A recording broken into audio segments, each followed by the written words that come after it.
नमस्कार दोस्तों। आशा करता हूँ आप लोग अच्छे हैं। और जैसा मैंने आप लोगों से प्रॉमिस किया था कि मैं जब एलिमिनेशन ट्रिक का वीडियो बनाऊंगा उसके बाद में 2024, 23, 22, 21 और 20 में जो यूपी पीसीएस के प्रीलिम्स के एग्ज़ाम हुए हैं उनके पेपर्स को मैं एलिमिनेशन ट्रिक से सॉल्व करके दिखाऊंगा आप लोगों के सामने। और आप लोगों को ये प्रूव कर दूंगा कि 25 से 30 क्वेश्चन आराम से एलिमिनेशन ट्रिक से निकाले जा सकते हैं, जिससे आराम से आप 130 नंबर तक स्कोर कर सकते हो यूपी पीसीएस के पेपर में, क्योंकि कट ऑफ बहुत हाई जाता है। और जिस हिसाब से आरओ का पेपर हुआ है, कोई सस्टेनेबिलिटी नहीं है कि आप कट ऑफ के आसपास रह के कुछ अचीव कर पाओगे। इसलिए हमेशा कट ऑफ से 10 नंबर ऊपर रहिएगा। तो क्वेश्चन डिलीट भी होता है, कुछ क्वेश्चन कंट्रोवर्सी में चले जाते हैं, उसके बावजूद भी आप उस साल का मेंस लिख पाओगे। तो आज मैं आप लोगों के सामने 2024 का ये यूपी पीसीएस प्रीलिम्स का पेपर है, ओरिजिनल पेपर है, ठीक है। इसको मैं आप लोगों के सामने सॉल्व करने जा रहा हूँ एलिमिनेशन ट्रिक लगा के। ये मेरा चैनल है लेट्स क्लियर आईएसपीसी। अगर आप इस चैनल पे नए हो, चैनल को सब्सक्राइब कर दीजिए। आइए शुरू करते हैं, ज़्यादा टाइम नहीं लेंगे इसमें। एक एक क्वेश्चन सॉल्व करते जाएंगे और आपको बताते जाएंगे क्या इसमें एलिमिनेशन ट्रिक लगा है और कैसे आपको एग्जामिनेशन सेंटर पे अप्रोच करना है। आपको आता है नहीं आता, कुछ कॉमन सेंस लगाना है, कुछ अपनी प्रीवियस नॉलेज लगाना है, कुछ एलिमिनेशन ट्रिक लगाना है, क्योंकि बहुत सारे क्वेश्चन बाउंसर होंगे और बहुत सारे क्वेश्चन ऐसे होंगे जिनको छोड़ना है। और आपको ये पता होना चाहिए कि यूपी पीसीएस के पेपर में हर साल 5 से 7 क्वेश्चन ऐसे होते हैं जिसका अता पत्ता सब लापता होता है, कुछ भी नहीं पता होता है। और उन क्वेश्चन को चुपचाप हाथ जोड़ के छोड़ देना चाहिए। आपको बताता हूँ कैसे क्वेश्चन छोड़ने चाहिए। सबसे पहले मैं बात करता हूँ क्वेश्चन नंबर 1। क्वेश्चन नंबर 1 में पूछा जा रहा है, निम्नलिखित पेशवाओं पर विचार कीजिए तथा इन्हें आरोही कालानुक्रमानुसार व्यवस्थित कीजिए। Consider the following Peshwas and arrange them in the ascending chronological order. Peshwa Maratha empire से संबंधित है, सब आप सबको पता है। अब पूछा जा रहा है पहला रघुनाथ राव, बालाजी बाजीराव, नारायण राव एंड बालाजी विश्वनाथ राव। देखो, मराठा के बारे में हम लोग पढ़ते हैं मॉडर्न हिस्ट्री से पहले थोड़ा थोड़ा मराठा स्टार्ट हो जाता है, ठीक है। तो मतलब मेडिवल और मॉडर्न के बीच का पार्ट मराठा होता है। अब हम इस क्वेश्चन को अप्रोच कैसे करना, पहले ये समझना ज़रूरी होता है। किसी को भी नहीं पता होगा एग्जैक्ट ऑर्डर, यार शायद एक आध दो लोग होंगे जिन्होंने रट्टा मार के भले ही ऑर्डर कर रखा होगा, पॉसिबल नहीं। लोग मुगल्स को याद कर लेते हैं, उन अदर रूलर्स को, जैसे विजयनगर वगैरह को याद कर लेते हैं, बट मराठा का सारा पेशवास को, रूलर्स भी नहीं, पेशवा को याद करना थोड़ा मुश्किल होता है। बट यहाँ पे हमें कॉमन सेंस लगाना है। आप सबने बाजीराव मस्तानी मूवी देखी है? देखी है कि नहीं देखी है? देखी होगी, ठीक है। अब हम बात करते हैं, थोड़ा बहुत हिस्ट्री पता है तो हमें एक चीज़ पता होना चाहिए कि Raghunath Rao, Balaji Bajirao, Narayan Rao and fourth number is Balaji Vishwanath, ठीक है। अब इसमें सोचने वाली बात यह है कि रघुनाथ राव का कुछ और भी नाम है, रघोबा, मतलब एक उपनाम भी है, ठीक है। उपनाम उनका होता है जिनका ओरिजिनल नेम कहीं ना कहीं से लिया गया होता है, चलो वो अलग चीज़ है। एक चीज़ हमें पता है कि बालाजी विश्वनाथ का बेटा बालाजी बाजीराव था, ये चीज़ हमें पता है कि नहीं पता है? नहीं पता तो आप लोगों को पता होनी चाहिए, ठीक है। तो इस चीज़ को समझने के लिए सबसे पहले, अगर मूवी भी देखी है आपने तो उसमें सीन होता है जो आदित्य पंचोली बना होता है, वो चूज़ करना होता है कि अगला पेशवा कौन होगा। तो उस समय बालाजी बाजीराव आता है, तो उससे बोलता है कि बालाजी विश्वनाथ का बेटा है, ठीक है। तो वहाँ से अगर आप नॉलेज लगाओगे तो सबसे पहले नंबर पे क्या लगेगा? Fourth number. हिस्ट्री वगैरह ऐसे ही लिंक की जाती है, आप रट नहीं सकते हो, यहाँ पे कॉमन सेंस लगाना है। तो सबसे पहले बालाजी विश्वनाथ होगा। बालाजी विश्वनाथ कहाँ से स्टार्ट हो रहा है? सबसे पहले कहाँ पे है? ए में है? बी में है क्या? नहीं। सी में है क्या? नहीं। डी में है क्या? नहीं। मतलब एक चीज़ आपको पता है, बालाजी विश्वनाथ सबसे पहले आए थे, उससे बाकी 3 ऑप्शन एलिमिनेट हो गए, मतलब आप आंसर पे आ गए। और इसको वेरीफाई करना है तो बालाजी विश्वनाथ का बेटा कौन था? बालाजी बाजीराव, ठीक है। अगर कन्फ्यूजन है तो अगर मान लो आपको बालाजी बाजीराव पता है तो बाजीराव पता है, तो बालाजी बाजीराव के बाद तो कहीं भी 2 से स्टार्ट नहीं हो रहा है ना, कोई भी स्टेटमेंट, कोई ऑप्शन। तो इसका मतलब ये 100% करेक्ट है कि पहला फोर्थ होगा, फिर सेकेंड होगा, फिर थर्ड होगा, फिर 1 होगा। मतलब ऑप्शन इसका ये 100% सही है। समझ गए आप? इस तरीका से एलिमिनेशन लगाया जाता है, कॉमन सेंस लगाया जाता है। सब कुछ आप याद करके नहीं जा सकते हो, 2 घंटे में 150 क्वेश्चन नहीं भैया, नहीं हो पाएगा, ठीक है, ये चीज़ समझ में आया आपको। ऐसे ही अप्रोच करना, कॉमन सेंस। अब मूवी कभी देखी थी, वो काम में आ गई। ठीक है, आगे बात करते हैं। Consider the following statement with reference to the early traders. अब इसमें बहुत सारी चीज़ें मैंने अगर आपने मेरा ट्रिक वाला वीडियो देखा है, नहीं देखा तो एक बार फिर से आके देखो। उसमें क्या बताया कि जो चीज़ें एक जनरल स्टेटमेंट हो ना, उनको सही मान लेना चाहिए, क्योंकि जर्नल तो जर्नल होता है ना, उसको यार अब एक चीज़ में कहीं उसको एलिमिनेट कर दो, या फिर मतलब एक लिमिटेड स्टेटमेंट होता है उसको एलिमिनेट। अभी आगे क्वेश्चंस में दिखाऊंगा कि लिमिटेड स्टेटमेंट कैसे एलिमिनेट किए जाते हैं और जनरल स्टेटमेंट कैसे लिए जाते हैं। इसमें बोल रहा है कि प्राचीन भारत में बहुत से नदी बंदरगाह के संदर्भ मिलते हैं। There are references of numerous river port institute. हाँ भाई, हमने पढ़ा है ना, मोटू मोटू पतली, पता नहीं कितने सारे पोर्ट्स हम लोग पढ़े हैं यार प्राचीन इतिहास में। कॉमन सेंस है, हाँ बिल्कुल मिलते हैं। There are large inter port of goods.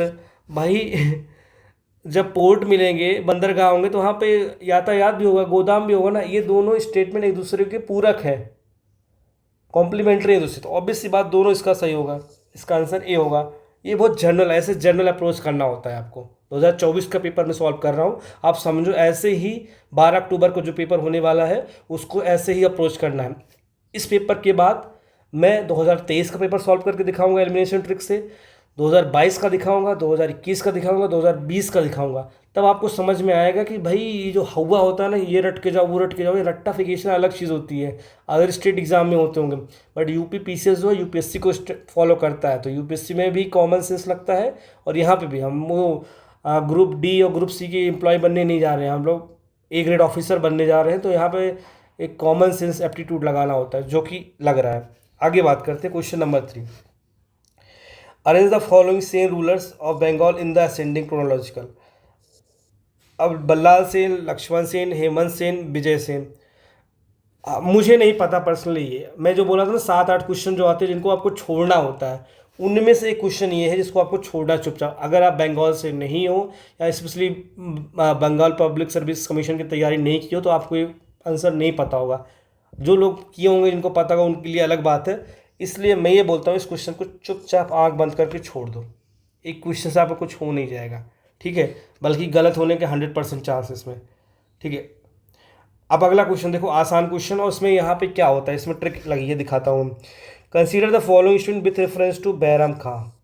ठीक है, बैरम खां के बारे में बात करना चाहिए। बैरम खां हमें बेसिक आइडिया है कि अकबर का, वो बोल सकते हो कि जब हुमायूं ख़त्म हो गया था तो अकबर को उसने संभाला था, सब कुछ किया था, ठीक है। और कहीं ना कहीं जो पानीपत की दूसरी लड़ाई होती है उसमें एक बड़ा रोल प्ले किया था बैरम खां ने। Akbar gave the title of Khan e Khana to Bairam खां।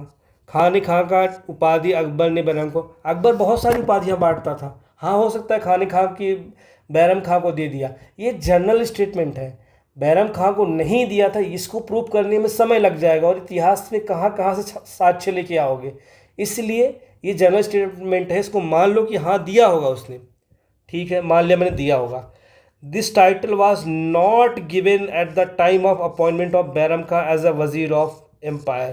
पहली बात, कोई उपाधि दी जाती है किसी बड़े ओकेशन पे, जब वो वजीर बना होगा तभी अब उपाधि दी गई होगी ना, ऐसे थोड़ी उपाधि बात की जाती है। खाने खा का मतलब ही होता है कुछ एक बड़ा काम किया उसने। तो यहाँ बोला यह उपाधि साम्राज्य के वजीर के रूप में बैरम खां को नियुक्ति समय नहीं दी गई थी।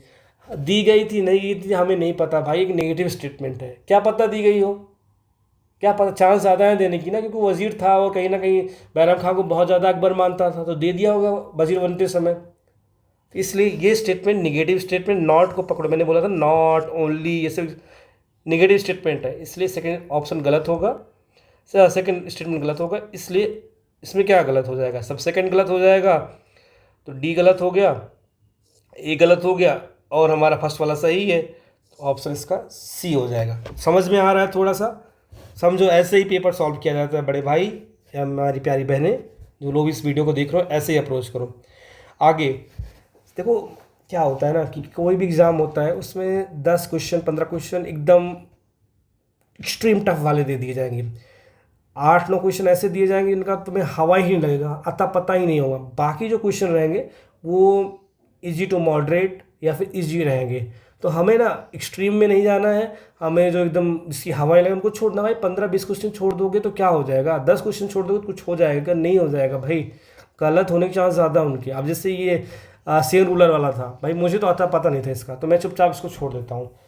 अब आपकी बात करता हूँ। अब इस वाले क्वेश्चन को देखो, ये क्वेश्चन इजी भी था, टफ भी था, आप जैसा समझना है, बट इसको अप्रोच कैसे करना है समझने की कोशिश करो।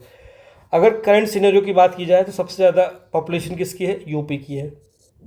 बिहार में बहुत तेज़ी से पॉपुलेशन बढ़ रही है, राइट, ये तो हमें पता है। Write the descending order of the following state basis of their population as per the census 2011 census के बीच में इनको अवरोही क्रम में करो, ठीक है। अब नंबर 1 पे उत्तर प्रदेश आएगा भाई, सिंपल सी बात है, सबसे ज़्यादा पॉपुलेशन उत्तर प्रदेश की उस समय भी थी 2011 में भी और अभी भी है। वैसे 2011 का ही सेंसस चल रहा है, तो उस हिसाब से इसमें कौन कौन सा ऑप्शन एलिमिनेट हो जाएगा, मतलब ए हट जाएगा और डी हट जाएगा, राइट, सॉरी, ए और माय मिस्टेक, मतलब सी और बी हट जाएगा, ए और डी में आंसर होगा, ठीक है, ए और डी में आंसर होगा। उसके बाद बोल रहा है कि दूसरे नंबर पे कौन है, क्या वेस्ट बंगाल की पॉपुलेशन इतनी ज़्यादा है बिहार से? नहीं, आंध्रा तो ऑब्वियस सी बात कम होगी, तो आंध्रा तो सबसे बाद में आने वाला है, आंध्रा पे हम बात ही नहीं करेंगे। अब हमारा कन्फ्यूजन बिहार और वेस्ट बंगाल में, हमें पता है बिहार की पॉपुलेशन 2011 में 14 करोड़ के आसपास थी, अब तो पता नहीं कितना होगी। तो इस हिसाब से सबसे ज़्यादा पॉपुलेशन किसकी होगी? उत्तर प्रदेश की, फिर बिहार की, ठीक है, उत्तर प्रदेश, बिहार, बंगाल एंड फिर आंध्र प्रदेश। इसका आंसर जो होगा डी होगा, ऐसे सोचना है। देखो, हो सकता है ये वीडियो थोड़ा लंबा खींच जाए, मतलब 45 मिनट से 1 घंटे का, बट आपको एक अप्रोच समझ में आ जाएगा पेपर कैसे सॉल्व किया जाता है एलिमिनेशन ट्रिक से और कॉमन सेंस से। ये कोई आपको नहीं बताएगा, आपको लोग करंट अफेयर की मैगजीन रेफर कर देंगे, ये पढ़ लो, वो पढ़ लो, दृष्टि पढ़ लो, घटनासार पढ़ लो, ये रट लो, घटना चक्र रट लो, लेकिन जब तक आपको पेपर सॉल्व करना नहीं आएगा आप कुछ भी रट के चले जाओ भैया, कुछ नहीं होने वाला। अब क्वेश्चन नंबर 6 को बात करते हैं कैसे अप्रोच करना है इसको। अब इसमें देखो 4 दे रखे हैं, उनको 4 से मैच करना है। पहला दे रखा है ह्यूमन डेवलपमेंट रिपोर्ट, हमें नहीं पता। वर्ल्ड इकोनॉमिक आउटलुक, देखो अगर आप तैयारी 2-3 साल से कर रहे हो तो आपको पता होना चाहिए वर्ल्ड इकोनॉमिक आउटलुक जो है ना IMF का है, ठीक है, ये 100% पता होगा। नहीं पता, चलो कोई बात नहीं, मानता हूँ मैं। अगला क्या, वर्ल्ड इन्वेस्टमेंट रिपोर्ट, उसके बाद क्या, इमिशन गैप रिपोर्ट। और इधर ऑप्शन, इधर क्या है लिस्ट में मैच करना है, पहला IMF, इंटरनेशनल मॉनेटरी फंड।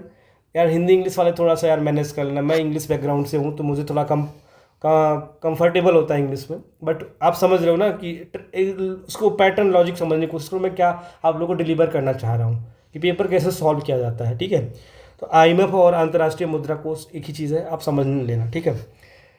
अब यहाँ पे इसको अप्रोच कैसे करना है, अगर मान लो मुझे 4 में से कोई नहीं पता है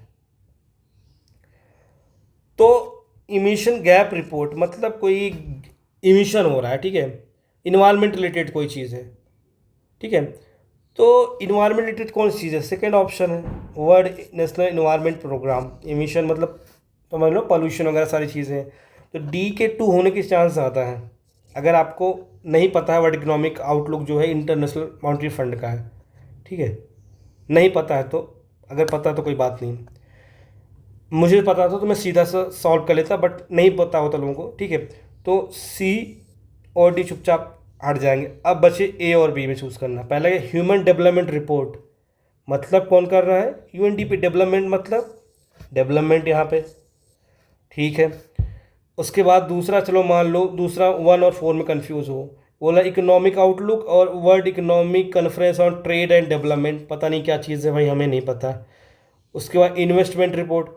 तो हर तरीके से चीज़ समझ में आ रहा है कि जो इंटरनेशनल मॉनेटरी फंड है इकोनॉमी से रिलेटेड चीज़ होती है और वो रिपोर्ट जनरेट करता है, इसलिए इसका आंसर चुपचाप ए ले लेना, ठीक है, समझ गए होगे आप। ऐसे भी सॉर्ट किया जाता है भाई, 4 ऑप्शन में 2 ऑप्शन में आ जाओ, उसके बाद उसमें मोस्ट प्रोबेबल कौन सा सही हो सकता उधर जाया जा सकता है अप्रोच करके, ठीक है। अगला क्वेश्चन करता हूँ, ये थोड़ा इंटरेस्टिंग क्वेश्चन है, इसमें नया चीज़ बताऊँगा आपको।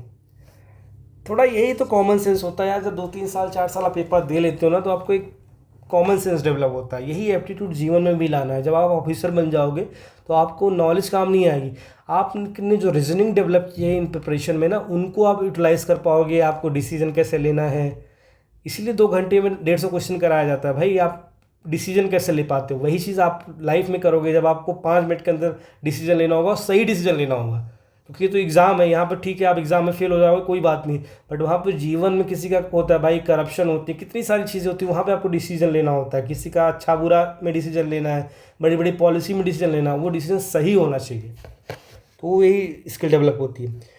ये बोल रहा है कि 4 स्कीम दी गई हैं, इनका ऑर्डर सेट करना है आपको, ठीक है, क्रोनोलॉजिकल ऑर्डर, मतलब बोल सकते हो इंड से, मतलब सबसे पहले कौन आया होगा उसके बाद अब तक में।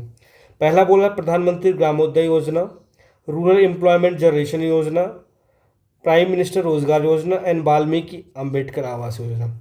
एक चीज़ मैं आपको सिंपल सा बता दूं, अगर आप समझदार हो समझने की कोशिश करो, जो पिछले 10 साल से बीजेपी है, उससे पहले कांग्रेस थी, बोल दो यूपीए, उससे पहले बीजेपी थी, ठीक है। तो बीजेपी की जितनी भी स्कीम है सब हिंदी नाम से स्टार्ट होती हैं, और कांग्रेस की जितनी स्कीम थी सब इंग्लिश नाम से स्टार्ट होती हैं, ये 100% वेरीफाइड है, आप कहीं भी चेक कर लो, ठीक है। तो बीजेपी हिंदी प्रमोट करती है, और सारी स्कीम होती है यार हिंदी रिलेटेड ही होती है, सब स्कीम हिंदी से स्टार्ट होती है। तो एक चीज़ हमें ये समझ में जाना चाहिए, हिंदी से जो स्कीम चल रही हैं वो कौन कौन सी, वाल्मीकि अंबेडकर आवास योजना और प्रधानमंत्री ग्रामोदय योजना, ये तो स्टार्टिंग में नहीं होगा, तो मतलब 1 और 4 से कोई स्टार्ट हो रहा है इसको हटा दो चुपचाप। अब हमारे पास ऑप्शन बच रहा है ए और डी, मतलब 2 और 3 में चूज़ करना है। पीएम रोजगार योजना, पीएम रोजगार योजना, ठीक है। दूसरा क्या है, रूरल एम्प्लॉयमेंट जनरेशन योजना, इसको मनरेगा बोलते हैं, ठीक है। ये 2004 में आया था, ठीक है, मनरेगा 2004 में आया था। बट क्या 2 से कौन स्टार्ट हो रहा है, ए स्टार्ट हो रहा है 2 से, और उसके बाद डी 3 से 2 स्टार्ट। बात कर रहा पीएम रोजगार योजना, यहाँ पे भी हिंदी है बट पीएम रोजगार योजना, अगर आपको थोड़ा बहुत आइडिया हो तो अटल जी की जितनी स्कीमें होती थी वो पीएम, प्रधानमंत्री बाद में हो गया था प्रधानमंत्री रोजगार योजना, ठीक है। बाद में उसका नाम बदल के इन्होंने वो मनरेगा कर दिया था, थोड़ा बहुत अगर आपको मनरेगा की आइडिया हो तो, ठीक है। तो यहाँ पे 3 से स्टार्ट होगा हमारा, ठीक है, 3 से स्टार्ट होगा और आगे बढ़ जाएगा। सबसे पहले हमारा आएगा पीएम प्राइम मिनिस्टर रोजगार योजना, देन रूरल एम्प्लॉयमेंट जनरेशन, इसको मनरेगा बोलते, बाकी से हमें मतलब नहीं है कब क्या आया था, हमारा आंसर आना, चुपचाप आंसर डी आ जाएगा। ऐसे आपको सोचना है, एग्ज़ाम में इतना तेज़ी से नहीं सोच पाओ जितना तेज़ी से मैं सोच रहा हूँ, क्योंकि मैंने बहुत प्रैक्टिस की है, मैंने ट्रिक्स बनाई हैं, तो अभी भी आपके पास समय है, 10 दिन का समय है आपके पास। चुपचाप सबसे पहले ट्रिक की वीडियो देख लो, उनको नोट डाउन कर लो, उसके बाद इस वीडियो के साथ में आप 2024 का पेपर खोलना और उनको आप जो है सॉल्व करने की कोशिश करना, ठीक है, ट्रिक्स लगा के। समझ गए आप? चलो आगे क्वेश्चन करते हैं। अब से ये है क्वेश्चन नंबर 8, यहाँ पे पीवाईक्यू का क्वेश्चन है, तो पीवाईक्यू ही ऐसे सॉल्व होता है, बहुत सारी नॉलेज हमें पीवाईक्यू से आती है। इसमें भी 4 ऑप्शन दिए हैं, मतलब ये 4 लिस्ट बन दिया है, लिस्ट 2 से मैच करना है।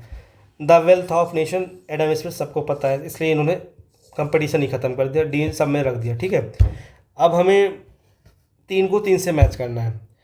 अब है यहाँ पे economic theory and under developed region, यह है इकोनॉमिक थ्योरी अंडर, अगर नहीं पता इसको तो इसका एक तरीका ये होता है, गुनाल मिडरल करके थे, इन्होंने इसको सॉल्व मतलब इस लिखा था, ये पीवाईक्यू है, कई बार है, ये आपको याद होना चाहिए। इसमें और भी ट्रिक लगेंगी बट समय कम है, इसलिए मैं बहुत ज़्यादा आपको कंफ्यूज भी नहीं करूँगा, आपको इतना बताऊँगा कि ये पीवाईक्यू है और यहाँ पर ट्रिक लग रही है ये कि आप पीवाईक्यू आपको गुनाल मिडरल पता होना, इसलिए चुपचाप इसका आंसर ए होगा, ठीक है।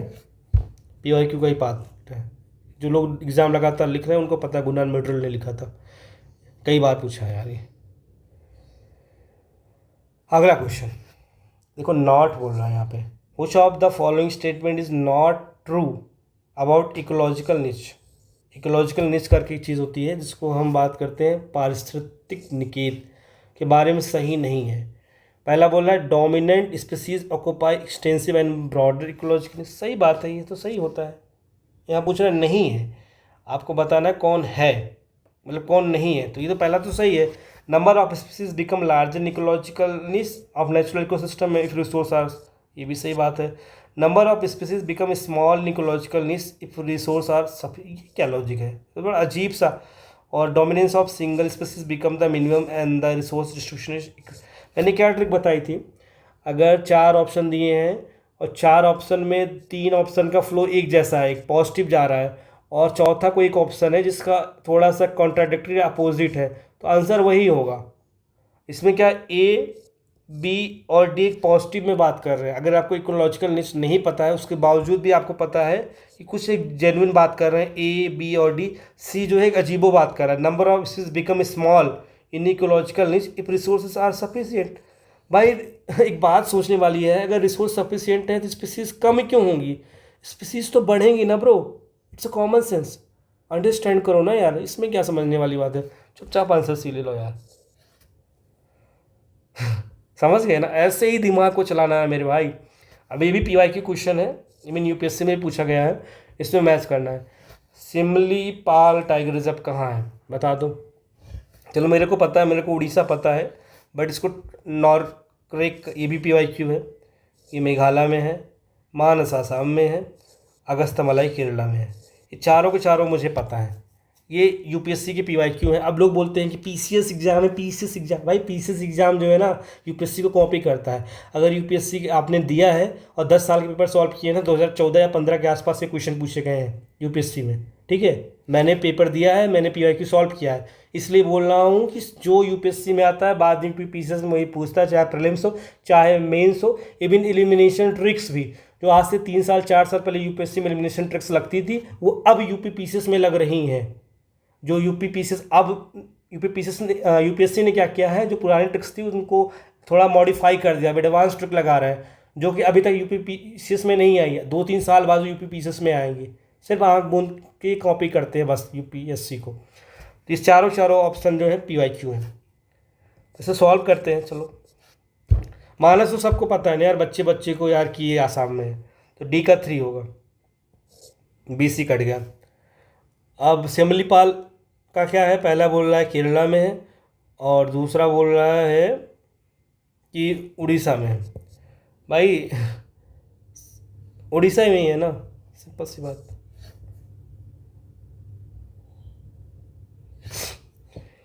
अब आगे बढ़ते हैं। Consider the following statement, correct choose करना है इन दोनों में से, ठीक है। ठीक है।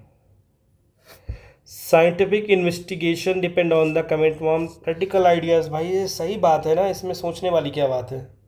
ये साइंटिफिक इन्वेस्टिगेशन जो है वो प्रैक्टिकल आइडियाज़ पे ही होता है, सही बात। Honesty is the particularly important in the science. Obvious सी बात है, साइंस का मतलब क्या है? बेस्ड ऑन एक्सपेरिमेंट्स जो रिपोर्ट्स आते हैं उन्हीं को हम साइंस बोलते हैं। अगर वहीं पे तुमने बेईमानी कर दी तो फिर साइंस का है कि साइंस रह जाएगी यार, कम ऑन इट्स। दोनों बहुत कॉमन सेंस स्टेटमेंट, दोनों स्टेटमेंट सही है, इसका आंसर ही होगा। ये तो मुझे लगता है सी सेट का क्वेश्चन इधर डाल दिया है इन्होंने। एनीवे यही बोलता हूँ ना, ये क्वेश्चन ईजी होते हैं, बट स्टार्टिंग कुछ जैसे वो सेन वाला दिख गया तो यार हवा निकल गई और क्या पेपर टफ बना दिया इन्होंने। वो पेशवा वाला निकाले, भाई क्या पेपर बना दिया। ये क्वेश्चन तो आसान है ना, हलवा क्वेश्चन है भाई, इसमें क्या है? इन दोनों क्वेश्चन क्या है भाई? अगर आप पढ़ रहे हो तो इन चार के चारों नाम आपको पता होंगे। ये 11वां क्वेश्चन आपको आसानी से कॉमन सेंस क्वेश्चन। अब इसकी बात कर रहे हैं, ये भी पीवाईक्यू है। घटना चक्र पढ़ा है ना आपने, उसका ही इन्वायरमेंट एंड इकोलॉजी का, जाके देखो वहाँ पे कितनी बार पूछा है। इसको सॉल्व कर लो भाई। चलो बताते हैं। वैसे ये बोल रहा है following are the correct order of plant species from higher to lower. भाई हाई से लोअर प्लांट स्पीसीज का ऑर्डर क्या होगा? भाई सबसे बड़ा तो प्लांट किंगडम ही होगा ना, सबसे बड़ा तो प्लांट किंगडम ही होगा। किंगडम ही मतलब सबसे बड़ा, फिर फाइलम, फिर क्लास, फिर ऑर्डर।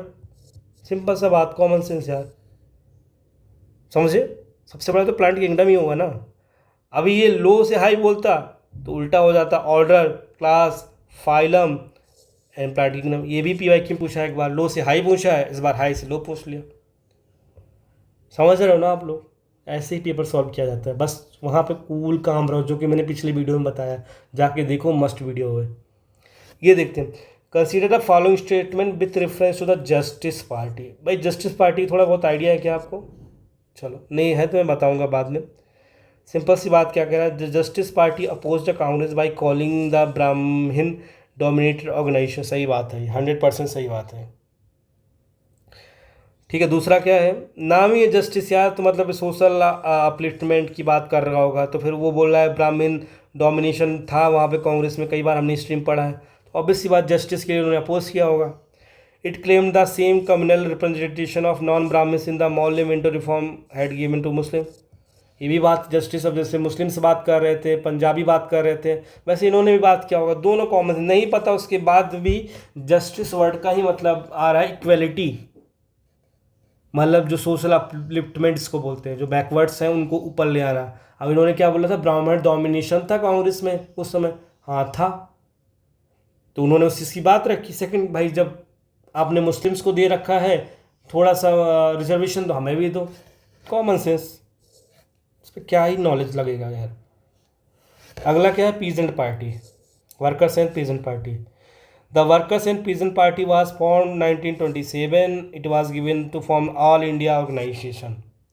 मैंने क्या बोला, टिक पर डेट, टाइम, नंबर्स गलत होते हैं।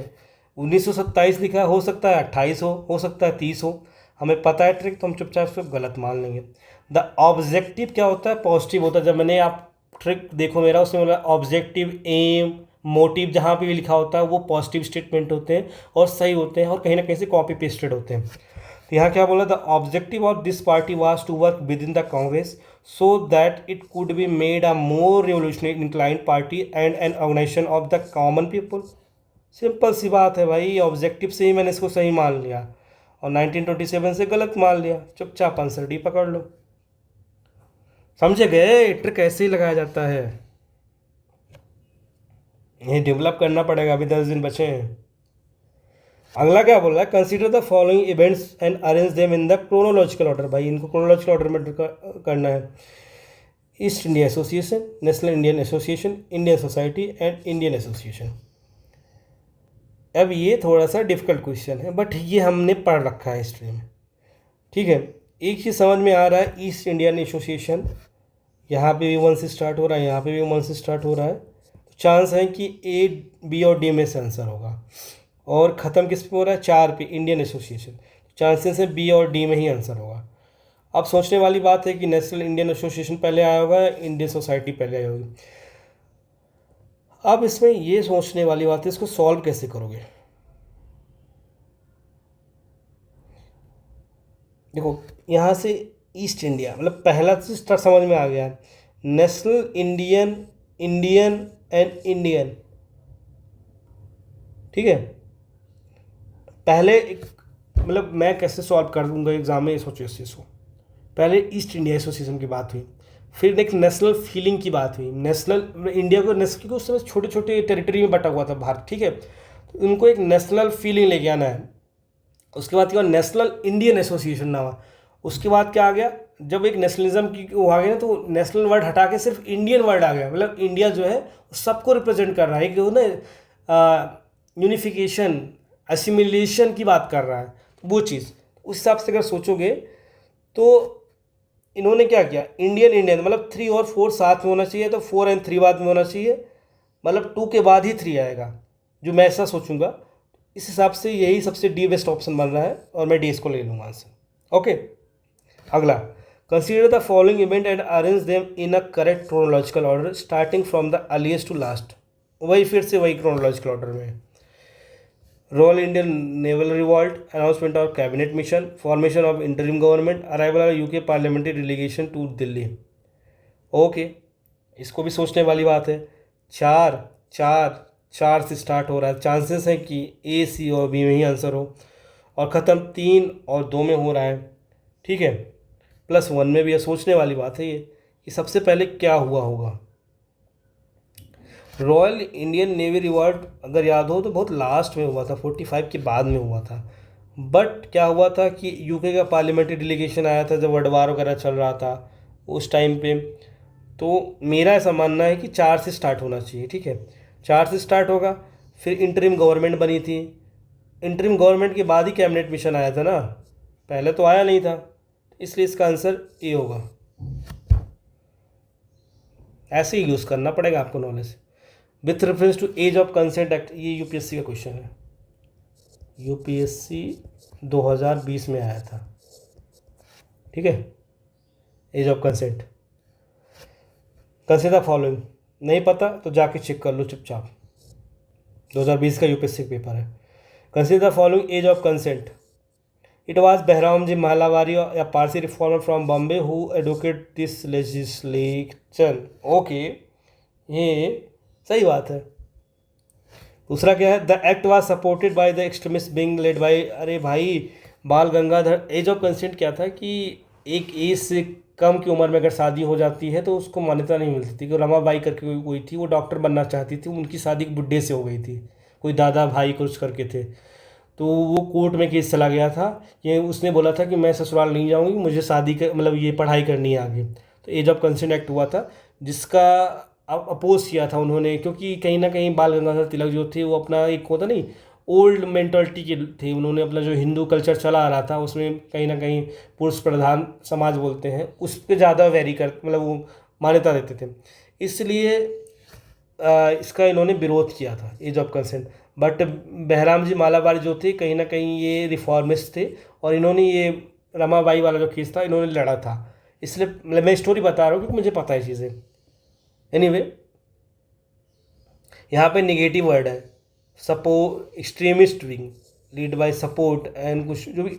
मैंने क्या बोला, ब्रिटिशर्स जो थे वो गलत थे, उनका कोई एक्ट या कुछ भी ऐसा आता है हमारे जो फ्रीडम फाइटर हैं उसका अपोज करेंगे, उन्होंने हमारे लिए अच्छा नहीं किया था, ऐसा वो लोग मानते थे। तो ये एक्ट जो है ये ब्रिटिश ने दिया था, और हमारे फ्रीडम फाइटर कौन थे, बाल गंगाधर तिलक थे, तो इन्होंने इसका अपोज किया होगा ना, सपोर्ट क्यों करेंगे।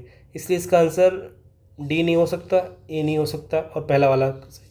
और एक चीज़ और होती है, जब दो स्टेटमेंट दिए होते हैं ना, तो उसमें से अगर एक गलत कर दिया है तो चांसेस है दूसरा सही होने की। Okay, I hope you got it. भाई वो वीडियो देख लो ना, मस्त वीडियो है यार, 30 मिनट की वीडियो है, आपको सारी ट्रिक वहीं पे पता चल जाएंगे, उसके बाद आप आराम से इसको अप्लाई करना। और सारे ये वीडियो भी देखना, 24 वाला, 23 वाला, 22 वाला। भाई यही सब मैं कर सकता हूँ, तुम्हारे लिए जाके पेपर तो लिखूंगा नहीं मैं, ठीक है, ये आपको खुद करना पड़ेगा। और लोग करंट अफेयर की सीरीज चला रहे हैं, मैराथन क्लास चला रहे हैं, ये चला रहे हैं, वो चला रहे हैं, तो उससे भाई व्यूज़ आएंगे बट किसी का भला थोड़ी होगा। इस तरह अगर आप अप्लाई करना सीख जाओगे ना, तो आप खुद ही 12 अक्टूबर की रात में कितने सारे अच्छे अच्छे कमेंट्स लिखोगे। वो आपकी मर्ज़ी है भाई, आप ये वीडियो पूरा देखते हो या फिर छोड़ देते हो, पता नहीं, it's your choice man, I can't say anything. अगर वीडियो स्लो लग रहा है तो 1.5 की स्पीड से देख लेना, आपका ही भला होगा। क्योंकि ऑब्वियस सी बात है, मैं 150 क्वेश्चन सॉल्व कर रहा हूँ, समय तो लगेगा ना, तब भी मैं कोशिश कर रहा हूँ। 30 मिनट हो गए हैं, इसमें 18वें क्वेश्चन पे हूँ मैं। चाहो तो मैं उड़ा दूँ क्वेश्चन, बट मैं एक एक क्वेश्चन बता रहा हूँ कैसे आपको अप्रोच करना था। अगर आप फेल हुए हो, फर्स्ट टाइम देने जा रहे हो, तभी ऐसे प्रैक्टिस करनी है। 23 वाले में वैसे बताऊँ। Given the below statement, okay, Shivaji had a face opposition form of the big Deshmukh, okay, these Deshmukh were not in favor of independent Maratha state and wanted to remain the feudal lords of Bijapur. बिल्कुल सही बात, एक अच्छा question है, और इसको आपको approach कैसे करना है ये सोचने वाली बात है।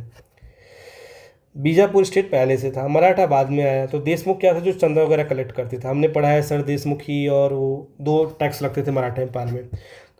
ऑब्वियस सी बात है कि इंडिपेंडेंट मराठा रूल आ जाएगा तो कहीं ना कहीं उनका जो बिजनेस चल रहा था वो ख़त्म हो जाएगा, वो बीजापुर रूलर के अंदर में आते थे। सेकेंड वाला स्टेटमेंट तो सही हो जाएगा। Shivaji had a face opposition from the obvious सी बात, सेकेंड वाला सही हो रहा है, सेकेंड वाला स्टेटमेंट पहले वाले को सपोर्ट कर रहा है, तो दोनों स्टेटमेंट सही होंगे और करेक्ट एक्सप्लेनेशन होगा। ऐसे ही सोचो मेरे भाई, हर चीज़ रटा नहीं जाता। You have to apply your own mind within a time frame, that's enough. Which of the following reason caused a catastrophic coral bleaching and mass coral death Andaman? भाई ये यूपीएससी का क्वेश्चन है, PYQ है, जाके देख लो। Increase industrial activities in the coastal region, हो सकता है भाई। Increase 2 degree temperature in the Indian Ocean, पता नहीं। Heavy marine pollution, decrease temperature to 4 degree, भाई ये तो नंबर्स है ना, नंबर का कहाँ से गेम बजेगा। तो बट एक चीज़ ये है, मैंने एक बताया था अलाइक, एक जैसा आएगा तो चांसेस हैं उनमें से कोई एक सही होगा। क्या बोल रहा है, अंडमान एंड निकोबार द्वीप समूह में निम्नलिखित से किस कारण से प्रलयकालीन प्रवाल व्यंजन हुआ और प्रवालों की सामूहिक मृत्यु हो गई। ये यूपीएससी का डिट्टो क्वेश्चन उठा के आया है, शायद 13-14 का क्वेश्चन, मुझे एग्जैक्ट नहीं पता, देख लेना आप, यूपीएससी की बात कर रहा हूँ। Increase industrial activities in the coast, तो कई टाइम से हो रहा है ना, वन ऑफ द रीजन हो जाएगा बट मेन रीजन नहीं है। हैवी मरीन पॉल्यूशन, ओके, ये भी हो रहा है, बट यहाँ पे increase 2 degree temperature in the Indian ocean, increase decrease एक कॉन्ट्राडिक्टरी लग रहा है जो मैंने बोला था। मतलब जब ऐसे हो ना विरोधाभासी शब्द मतलब स्टेटमेंट हो, उनमें से एक चांस होती है, डिक्रीज तो होगा नहीं। ऑब्वियसली बात टेम्परेचर इंक्रीज हो रहा है, ग्लोबल वार्मिंग हो रही है, तो आंसर चुपचाप भी ले लो। Okay, consider the following statement with respect to Ashoka, the king Ashoka. The definition of dhamma given by Ashok is the taken from the Rahulovada Sutta. पता नहीं, तो मेरे को नहीं पता भाई. In 4th year of his coronation, Ashoka appointed a new type of staff called Dharma Mahamant. Okay, अब इसमें 2 टाइप की माइंड सेट होते हैं. कभी कभी क्या होता है ना, देखो बड़े बड़े वर्ड्स लिए गए. 14वें साल के अपने राज्य में उन्होंने नया टाइप ऑफ स्टाफ, मतलब ये लग रहा है कहीं से कॉपी किया गया है, कॉपी पेस्ट. पहला वाला भी लग रहा है. ऐसी स्टेटमेंट अगर लगे ना कॉपी पेस्ट वाले, इनको चुपचाप को सही मान लो. अगर 10 ऐसे लोग हैं तो 6 से 7 सही हो जाएंगे. यहाँ पे चुपचाप दोनों सही मान लो. वैसे भी अशोका वगैरह जब होते हैं फेवरेट होते हैं, अशोका अकबर, इनकी बातें सही मानी जाती हैं. हाँ भाई, अपना इंडियन पॉलिटी आ गया. कुछ of the following is not correctly match. ठीक है, 153, 154, 155, 156. अब बताओ इसको कैसे सॉल्व करोगे. ये तो रटा होगा आपने. एनीवे ये PYQ है, बट इसको सॉल्व कैसे करोगे ये सोचो. चलो, करेक्टली मैच नहीं है. क्या बोला, 153 office of governor, article 154 executive authority of governor, 155 removal of governor, 156 जो है टर्म ऑफ गवर्नर. भाई सोचो, कॉमन सेंस को बोलते हैं. 153, 54, 55, 56. 53 में क्या बोला, गवर्नर को ऑफिस दे दिया, अथॉरिटी दे दिया. तो 55 में भी कुछ देगा ना. ऐसा थोड़ी होगा कि सीधा रिमूवल की बात हो जाएगी. रिमूवल तो 56 के बाद आना चाहिए. टर्म्स होगा उसके बाद रिमूवल आएगा ना, यही ऑर्डर होता है. तो 55 पे कैसे रिमूवल हो जाएगा, चुपचाप ले लो. और मैंने पहले भी एक ट्रिक बताई थी, छोड़ो नहीं बोलूँगा, समझदार हो. Which of the following is are the state of the state in constitution में क्या लिखा गया है. ठीक है, president shall not be member of either of the house of the parliament. Okay, the parliament shall consist of the president and the both the house. Okay, सही बात है, दोनों बात सही है. तो हमने पढ़ते ही आ रहे हैं, अपने लक्ष्मीकांत में लिखा है.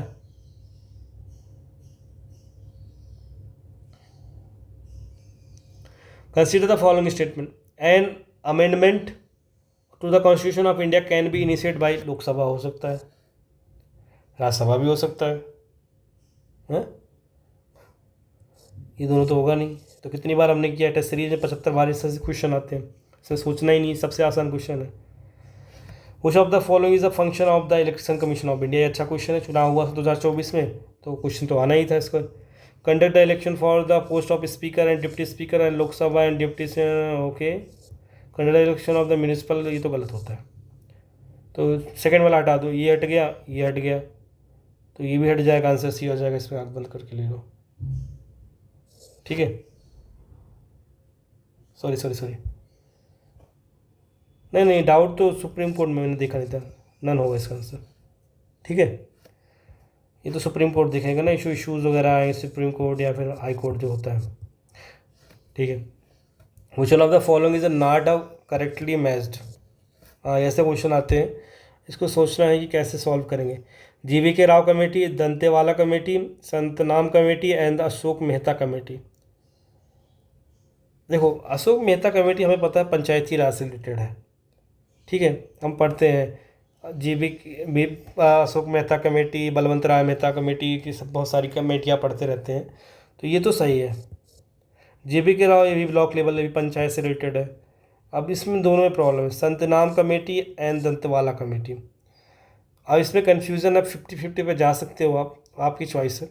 एनीवे आंसर सी है इसका. संतनाम कमेटी पंचायती राज फाइनेंसेस से. नहीं पूछा है ना. ओके, थोड़ा फास्ट करते हैं यार, नहीं तो तुम लोग बोर हो जाओगे. 26 बायोटिक सक्सेशन क्या होता है. ये भी PYQ है. चलो देख लो, इसका आंसर कैसे सॉल्व करोगे बताओ. एनीवे, प्रवास होगा, फिर अस्थापन होगा, प्रतिक्रिया होगी, स्थिरीकरण होगा. इसका आंसर डी उसमें दे रखा है, घटना चक्र में जाके पढ़ लो. Relative humidity decreases with the increase in the temperature. बिल्कुल सही बात है. Absolute humidity increase with the increasing temperature. ये भी सही बात है. बट क्या सेकंड ऑप्शन जो है रीजनिंग दे रहा है क्या. नहीं. ठीक है, इसलिए इसका आंसर जो होगा ये होगा. दोनों इंडिपेंडेंट स्टेटमेंट है ना, मतलब सेकंड वाला जो पहले का पूरक थोड़ी है। आगे, which of the following correctly match है? इक्विलाइन, पाइक्विलाइन, थर्मोक्लाइन एंड ये पूरा कर दूँ ना भाई। वीडियो आप लोग देख रहे हो ना भाई, देखना तभी मैं 23 वाला बनाऊंगा, नहीं बनाऊंगा नहीं, पहले ही बता दे रहा हूँ मैं। अगर आपको स्लो लग रहा है तो आप 2 की स्पीड में देख सकते हो, 1.5 की स्पीड में देख सकते हो, बट इसमें कम से कम आज के आज 100 लाइक आ जाने चाहिए, तो मैं कल सुबह अगला वीडियो डाल दूंगा। ठीक है, कमेंट भी कर सकते हो आपकी मर्जी करना है। 28वां कैसे करोगे सोचो। PYQ है, PYQ करते हुए तो मैं बोलता हूँ यार लास्ट 10 साल का PYQ करो।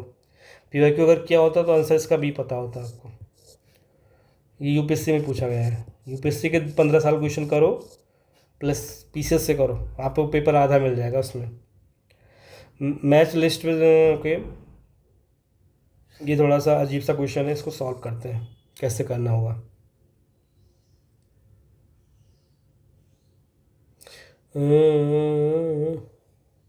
यार मेरे को तो नहीं समझ में आ रहा है, मैं ना इसको क्वेश्चन को छोड़ देता क्योंकि थोड़ा बाउंसर क्वेश्चन है।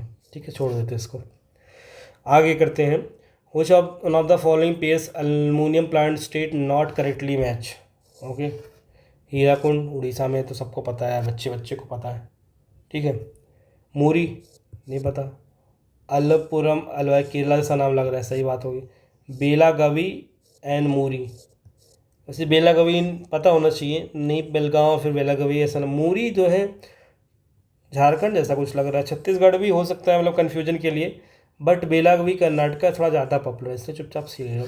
अच्छा मैं बता ही देता हूँ, लोग फिर आप कॉन्ट्रडिक्ट करोगे कि ऑप्शन चेंज कर सब कुछ चेंज करते हैं, बट एक चीज़ मैं बता दूं, अगर कुछ भी समझ में नहीं आ रहा है, आप बहुत ज़्यादा कंफ्यूज हो और आपको आंसर लेना है ना, चुपचाप आंख बंद करके सी ले लो, 10 में से 7 जगह सही होगा। फिर से बोल रहा हूँ, मेरे पुराने वीडियो में ऐसा बोला गया था, ऐसे थोड़ी होता है पीसीएस ऑप्शन चेंज कर देता है सब, बट मैं बोल रहा हूँ ये वर्क करता है, 10 में से 7 क्वेश्चन में सही होगा। अगर कुछ भी समझ में नहीं आया, जैसे इसमें बी और सी में कन्फ्यूज हो आप, नहीं समझ में आ रहा क्या लेना, चुपचाप सी ले लो, सही हो जाएगा। आगे भी बताऊँगा, पहले भी क्वेश्चन था, ये तो बच्चों वाला क्वेश्चन है, नॉट करेक्ट। नेशनल पार्क कौन सा नहीं करेक्ट है? सिमलीपाल उड़ीसा भी हमने सही किया था, बांदीपुर कर्नाटका में भी हमने सही किया था, राजा जो उत्तराखंड में, चुपचाप भी ले लो, ये नहीं करेक्ट है। भाई नॉलेज तो लगाओगे ना, पढ़ा क्या है तुमने? हाँ, नॉलेज तो लगेगा ही ना। The Himalayas are still rising, बिल्कुल सही बात है, बच्चे बच्चों को पता है। The Indian tectonic plate is colliding with the Eurasian plate, ये भी सही बात है, बट क्या इसकी वजह से हिमालय राइज कर रहा है? नो ब्रे, ये तो हिमालय जाके टकरा रहा है ना, वो अलग चीज़ें होंगी। इसका चुपचाप आंसर क्या लिया जाए भाई, जिससे हम सही चले जाएं? सी, क्योंकि एक्सप्लेन कर रहा है, यूरेशियन प्लेट में टकरा है ना। 33, चलो, कोल रिसोर्सेस हैं और स्टेट में है, इब रिवर, तत्ता पानी, उमरिया। अभी मैं बोलूँगा यूपीएससी का क्वेश्चन है तो आप मानोगे नहीं, 4 के चारों नाम डिस्कस्ड है यूपीएससी में। ठीक है, एनीवे इसका आंसर सी है, और इसको पहुँचेंगे हुतार जो है झारखंड में है, जो तैयारी करते हुए उन लोगों को पता है अच्छे से। ठीक है, इब रिवर जो है उड़ीसा में है, तथा पानी जो है वो छत्तीसगढ़ में है, और उमरिया जो डैम है, डैम भी है कोल्ड, वो मध्य प्रदेश में। ठीक है, एनीवे अगर और ट्रिक पर जाओ तो चांस यही है कि डी का 1, तो उमरिया काट कर दिया आपने, तो बी चुपचाप हट जाएगा, फिर आंसर सी और डी में होगा, तो सी आपको मैंने बताया, जो समझ में ना चुपचाप सी ले लो। ओके, समझ में आ रहा है?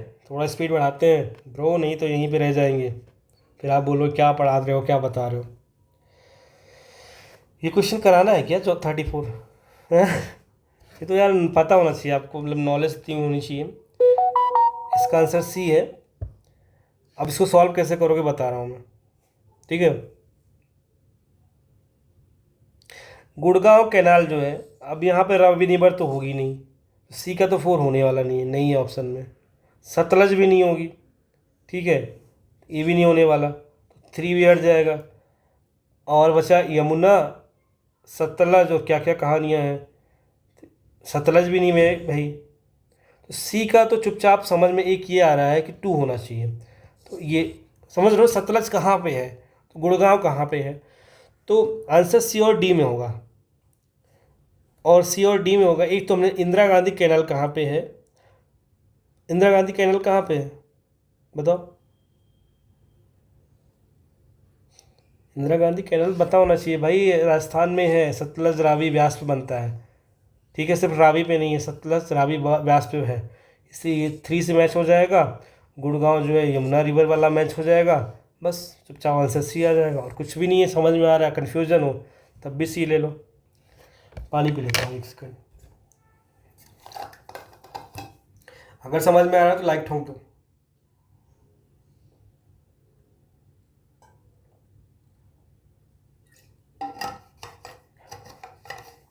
ऐसे कोई नहीं बताने वाला भाई, उसका कारण ये है, कोई क्यों नहीं बताता, कुछ लोगों को पता होती है चीज़ें, क्योंकि आप लोग ना इतने लंबे लंबे वीडियोस देखोगे नहीं, मैराथन क्लास देखोगे, बट ये चीज़ नहीं देखोगे इसमें 150 क्वेश्चन को इस तरीके से सॉल्व कराया जा रहा है। आप 10 मिनट 15 मिनट के वीडियो देखना पसंद करते हो, तो लोग वीडियो बनाते हैं, मेहनत करते हैं, उसके बाद भी उतने व्यूज़ नहीं आते हैं। वो आप लोग भी चॉइस पे कई बार होता है ना। एनीवे कोई भी वीडियो बनाता है तो अगर व्यू आते हैं, लाइक्स कमेंट्स आते हैं तो पसंद आता है, काम को अच्छा बोला गया। एनीवे अगला क्वेश्चन करते हैं। Which one of the following pairs crop peculiarly is not correctly matched? Okay. State where rice is grown 3 times in a year, west Bengal, बिल्कुल सही बात है। Bihar contribution to the rice production, नहीं पता भाई, एक नंबर है, नंबर जनरली गलत होते हैं। State which largest area under rice production, Uttar Pradesh, बिल्कुल बात है। Isohyet that decide western limit of rice production, पता नहीं 100, बट ये 15.7 एग्जैक्ट नंबर किसी को याद हुआ क्या? कि वो भी यूपी का नहीं पूछ रहा, यूपी के पेपर में बिहार का डेटा पूछ रहा है मेरे भाई, बीपीएससी लिखने बैठे हो क्या तुम? सिंपल सी बात है, मैनिपुलेट किया गया है। हो सकता है किसी और स्टेट का, हो सकता है यूपी का ही हो 15%, इसलिए चुपचाप आंसर बी ले लो। ये सोचो, बिहार का डेटा यूपी में क्यों याद होगा किसी को? बीपीएससी लिखने थोड़ी बैठे हैं, हो सकता है बिहार की जगह यूपी हो। 36, consider the following statement with reference to the cotton crop. Cotton is a mostly kharif crop, हाँ क्या बोलते हो? सही बात है, खरीफ में ही तो होती है। Cotton crop requires moderate amount of rainfall varying between the, एक सिंपल सा एक कॉटन के बारे में इंफॉर्मेशन है। अगर आप एनसीईआरटी आपके पास है, एनसीईआरटी क्लास 12th की एनसीईआरटी में, 12th या 11th छोड़ नहीं हूँ, उसमें खरीफ क्रॉप में इसकी बात की गई है कॉटन, उसमें ये दोनों लाइन आपको मिल जाएंगी, और ये पीवाईक्यू में भी मिलेगा, किसी भी बुक में मिल जाएगा। एनसीईआरटी में 100% है क्योंकि उन्होंने पढ़ा है। ठीक है, इसका आंसर ही हो जाएगा। 37, अब पेपर टफ था क्या था वो भगवान जाने, बट एनीवे आपको समझ में आ रहा है पेपर कैसे अप्रोच करना है। ठीक है, red soil denotes the second largest soil group in India, सही बात है। Red soil surrounds the black soil in the south east and north direction, ये भी सही बात है, दोनों डेटा पॉजिटिव है। भाई अब मैप में देखो ना कहीं कुछ ना कुछ तो मिल ही जाएगा, नहीं है ऐसा कहीं नहीं लिखा गया ना, दोनों भी जनरल स्टेटमेंट है। ठीक है, बट क्या सेकंड एक्सप्लेन कर रहा है फर्स्ट को? नहीं, दोनों इंडिपेंडेंट स्टेटमेंट है, इसलिए इसका आंसर सी होगा, ए नहीं होगा, सी होगा। बहुत लोग ए भी लगा के आए थे। ओके, आगे बढ़ा जाए, चलो। ठीक है, लिस्ट 1 है, लिस्ट 2 2 लिस्ट है। Name of city, period of being planned, योजना बनाए जाने की अवधि।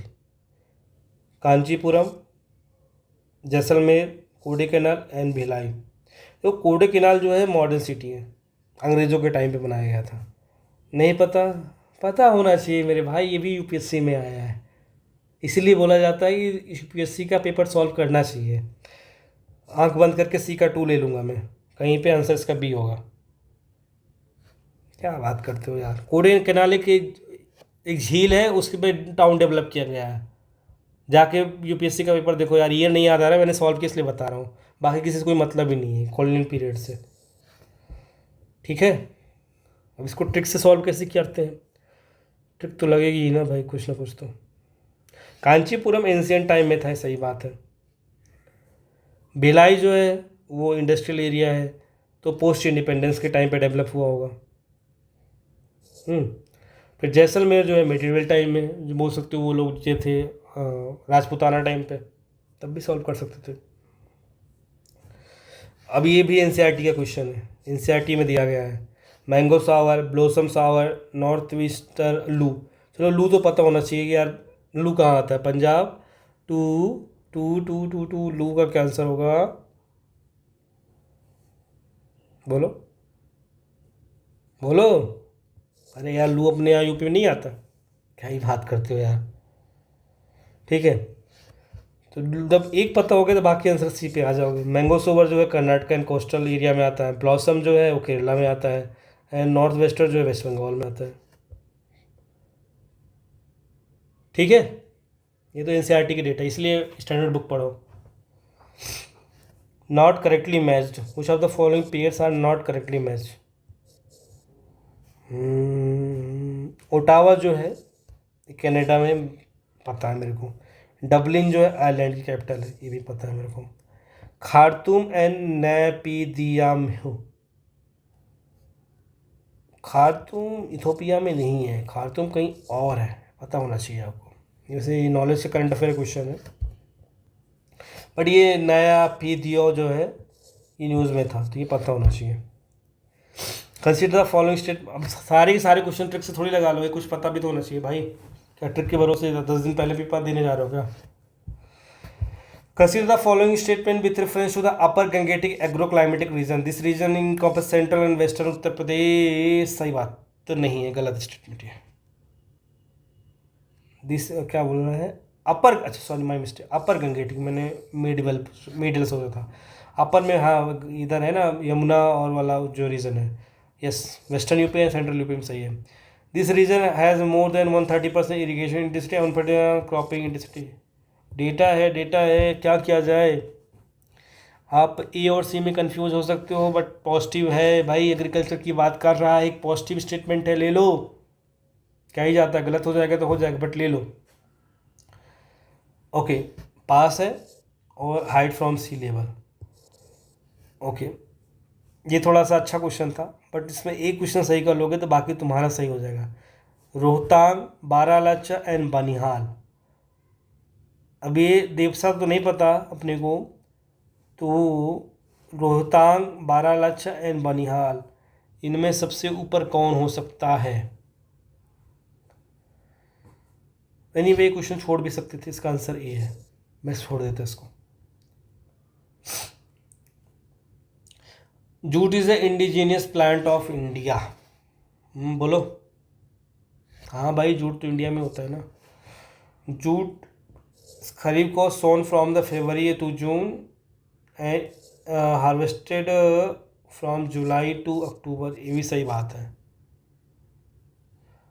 बट इसकी वजह से इंडिजीनियस प्लांट बन रहा है क्या, आर की वजह से, ये थोड़ी सही है। मतलब दोनों स्टेटमेंट सही हैं, but not explanation, correct explanation नहीं है। ओके, अभी तक अगर आप वीडियो में बने हो तो बहुत बहुत धन्यवाद। अगर वन टाइम में नहीं देख सकते हो तो ब्रेक लेके दोबारा देख लो इसको, बट वीडियो को पूरा देखना, बहुत चीज़ें क्लियर होंगी। और इसी वीडियो का रेफरेंस लेके मैं 2023 वाला सॉल्व करूँगा, क्योंकि जो मैंने ट्रिक का वीडियो बनाया उसको जाके चुपचाप देख लो, फिर ये वाला वीडियो देखो, फिर 23 वाला देखना, फिर 22 वाला देखना, फिर बताना मेरे को कैसे नहीं पेपर निकलता है। लिस्ट 1 एंड लिस्ट 2 दो लिस्ट दी गई हैं, ठीक है, इसको मैच करना है, निबंधकार और निबंध। ओके, देवना भट्ट, हिमाद्री, ये ऐसे क्वेश्चन हर साल आते हैं। Madhavacharya and Ballal Sen.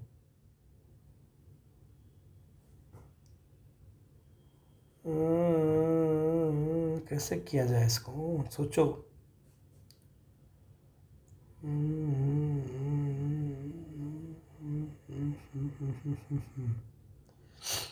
Okay okay, Madhavacharya के बारे में थोड़ा बहुत पता है क्या किसी को। चलो इसको सॉल्व करने का तरीका बताते हैं भाई। माधवाचार्य जो होगा, माधव नाम है इसमें, ठीक है, ठीक है, तो सी का 2 जाएगा। भाई लोग अपना नाम डालते हैं ना, माधव डाल दिया होगा ना माधवाचार्य ने। अब हमें चूज करना है ए का, देवन भट्टा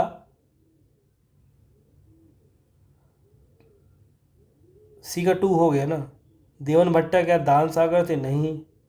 स्मृति चंद्रिका नहीं पता मेरे को, इनमें कन्फ्यूजन। हिमाद्री से चेक करते हैं, हिमाद्री बी, हिमाद्री, चतुरंग चिंतामणि, या फिर स्मृति चंद्रिका, बल्लाल सेन। बल्लाल सेन के पास कौन कौन से ऑप्शन है 1 और 3 में?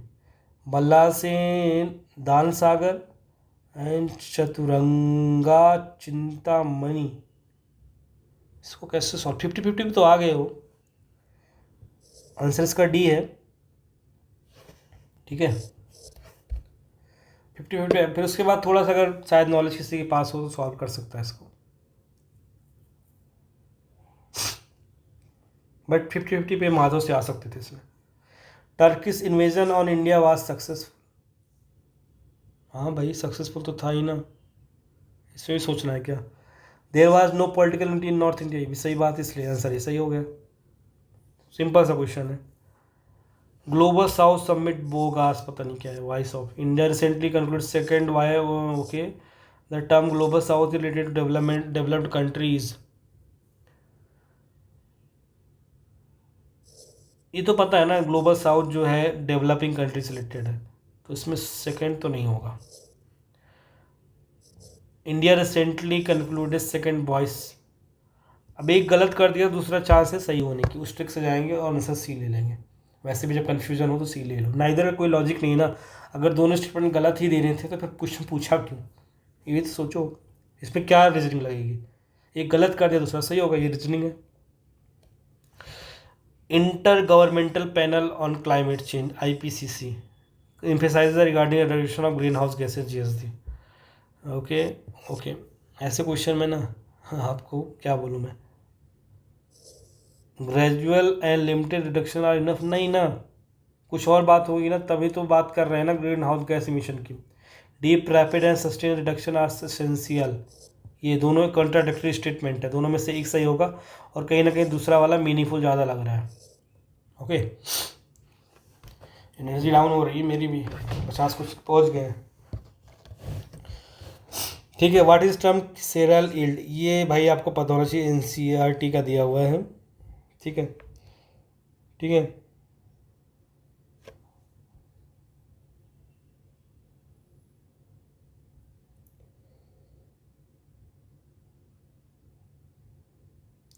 The amount of cereal crop produce per unit area, सही बात। Total production of cereal crop in given country, गलत बात ना, सिंपल से एक माप है सीरियल यील्ड, तो इसका आंसर ये होगा। ठीक है, ऐसे ट्रिक्स लगानी है यार, अब इसमें सब चीज़ कराने बैठेंगे तो बहुत टाइम चले जाएगा। इसका आंसर जो है ए है। चलो इसके बाद global multi dimensional poverty MPI जो है 50 है, इसका 3 और 4 इसका आंसर होगा। ठीक है, ये सब यार तुम्हारे घटना चक्र वगैरह में मिल जाएंगे सारे क्वेश्चन जो हैं। Consider the following arrange them in the chronological order, chronological order में फिर से वही बात करें, international day of light, no tobacco day, world thyroid day, पता नहीं क्या क्या डे है, याद है तो इसको करो, नहीं तो छोड़ दो उसको, मैं तो यही बोलता हूँ 10 क्वेश्चन छोड़ दोगे कुछ बुरा नहीं हो जाएगा, बट भला हो जाएगा। चलो ओके, आगे क्या बोलता है, choose the correct answers using the codes given below in the list. Okay, Gopi Deepa करना कर्मा, ये करंट अफेयर था यार, करंट अफेयर का क्वेश्चन तो आपने कर ही लिया होगा। देव पटेल जो है वैसे भी ब्रिटिश सेक्टर है, सबको पता है, तो इसका आंसर जो है हट जाएगा।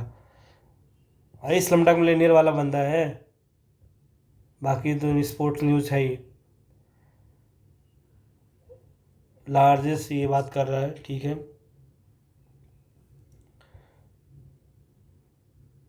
उसके बाद क्या कर रहा था, इंडिया मॉरिशस टैक्स ट्रीटी और broad measures country, current affair है, इसका आंसर एक्सप्लेनेशन कर रहा है। मैं करंट अफेयर नहीं बताऊंगा यार, हाँ R21 मैट्रिक्स MTM, इसको कैसे सॉल्व करना है ये बता सकता हूँ मैं। ठीक है, vaccine against malaria developed by serum institute, vaccine against the malaria, vaccine against the AIDS, AIDS तो नहीं होगा क्योंकि यहाँ पे M आ रहा है। ठीक है, तो A और B में आंसर होगा, vaccine against by serum institute, Bharat biotech. देखो, सीरम इंस्टीट्यूट से ज़्यादा बड़ा इंस्टीट्यूट है तो हम ए पे जाएंगे, क्योंकि उसने कोविड में हेल्प किया था। ठीक है। कैंस फिल्म फेस्टिवल में करंट अफेयर है भाई, इसमें कैसे हम बताएं आपको। एनीवे, करंट अफेयर में यही थी।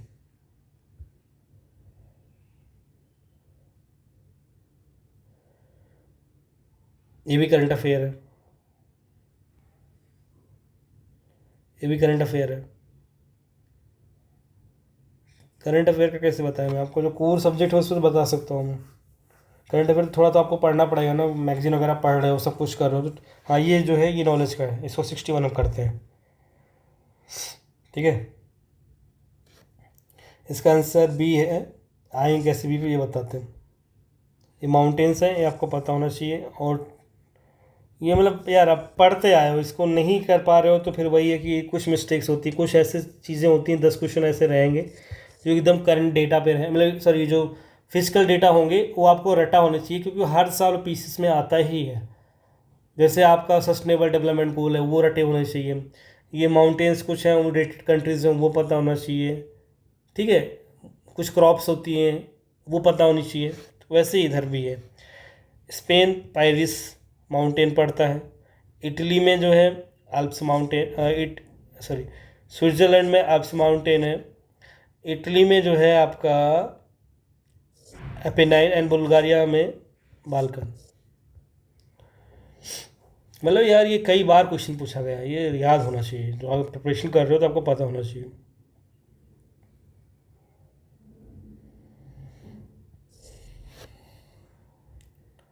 वैसे इजी क्वेश्चन कुछ हो सकता है क्या। प्लांट्स एंड एनिमल जहाँ लिव कर तो टेरेस्ट्रियल बोलते हैं, स्थलीय निवासी। स्थल में तो रहेंगे ना, पानी में थोड़ी रहेंगे। The joint where the neck join is, अरे यार इतनी इजी से क्वेश्चन क्यों पूछते हैं। पाइवेटल ज्वाइंट बेसिक क्वेश्चन है, बेसिक साइंस। अब यहाँ पे एक पूछ रहा है disease causing micro organism pathogens. Male के एग्जाम्पल आपकी क्या चीज़ है भाई। फोम होगा क्या, नहीं ना। इमल्सन होता है भाई। ये सब तो साइंस की बेसिक चीज़ें हैं ना, आपने लूसेंट में दे रखा है। बेकिंग सोडा खाते हो खूब सारे लोग, बताओ क्या होता है बेकिंग सोडा का फार्मूला। NaHCO3। CPR इसका वाट। कार्डियो थोड़ी करोगे यार। कार्डियो पल्मोनरी, मतलब ये सब इजी क्वेश्चन है यार, ये सही होने चाहिए। इनके सही हो जाते हैं वो आराम से निकाले जाते हैं एग्जाम। ये तो बेसिक चीज़ें एक बार दो बार पढ़ोगे कि बचपन से साइंस पढ़ते आ रहे हो ना, ये सब चीज़ तो पता होनी चाहिए। The only base that carries oxygenated blood, यार ये भी पता होना चाहिए, नहीं पता तो समस्या है प्रिपरेशन में। ठीक है। ये 6-7 के साइंस में पढ़ते हैं। Diabetes is the most common disorder associated with, किस चीज़ से होता है डायबिटीज़, बताओ ना। पैंक्रियाज। तो लगभग हर जगह डायबिटीज़ है। कोविड-19 पैंडेमिक वाज कॉज ड्यूटी, बताओ, बता दो। अरे भाई सार्स को अब ये साइंस के भी क्वेश्चन, मतलब ये फिजिक्स में भी फार्मूला पूछने लग गया। दो एवरेज निकाल रहे हैं, उसको 1/, कर दे रहे हैं। ठीक है। ये सारे क्वेश्चन बहुत इजी थे, अगर बेसिक साइंस थी ये पता होनी चाहिए यार, इसमें कुछ भी टफनेस नहीं था, इसमें ट्रिक क्या ही लगाओगे, नॉलेज है, बेसिक नॉलेज है। अब यहाँ पर ट्रिक लगाने जाओगे तो आपका टाइम वेस्ट होगा, और टाइम को कहीं और यूटिलाइज करना है। Which of the following pairs is not correctly match. बताओ, ऐसे क्वेश्चन छोड़ने वाला था। राम गंगा के बारे में पूछा है, इतना डिटेल किसी को नहीं पता होगा यार, मतलब मेरे को तो नहीं पता, मैं छोड़ देता इसको,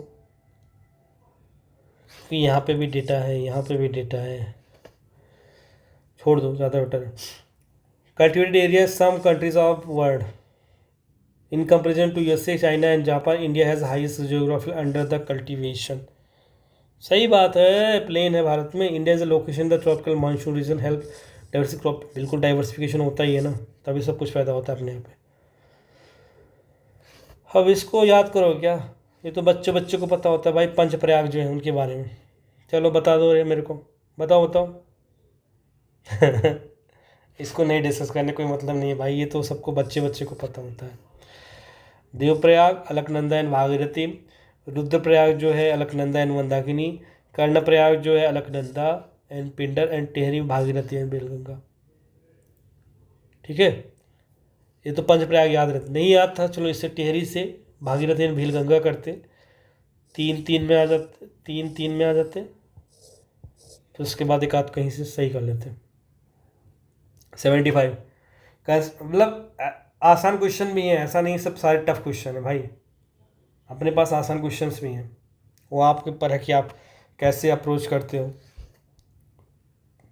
consider the following statement with respect to the climate of western Europe. Western Europe receives rainfall in all month. Western, हाँ सही बात है, कोस्टल रीजन में है। Western Europe is located in the belt of the westerlies, both are correct. मतलब NCERT का question है, पता होना चाहिए। कंसीडर द फॉलो, गलत भी हो जाएगा तो मैं गलत बुरा नहीं मानूंगा। Consider the following mountains and arrange them in the correct order of west to east. ये अच्छा क्वेश्चन है, बट ये PYQ भी है, बट इसको मैं सॉल्व करूँगा। Hindukush, Karakoram, Pontic and Zagros, west to east बात कर रहा है, मतलब ऐसे बात कर रहा है। तो काराकोरम है हिंदुकुश, बोलो बोलो बोलो, दिमाग लगाओ ना इसमें। सबसे ईस्टर्न में क्या होगा, काराकोरम, वो हम पढ़ते आ रहे हैं बचपन से। उसके बाद हिंदुकुश होगा, काराकोरम यहाँ, हिंदुकुश यहाँ, जो कि हमारा बॉर्डर होता है। जाग्रोस एंड पॉन्टिक्स सब इराक उराक में है, ईरान इराक में, ठीक है। तो सबसे पहले पॉन्टिक होगा, फिर जोग्रुक होगा, ये इसका आंसर होगा। ओके,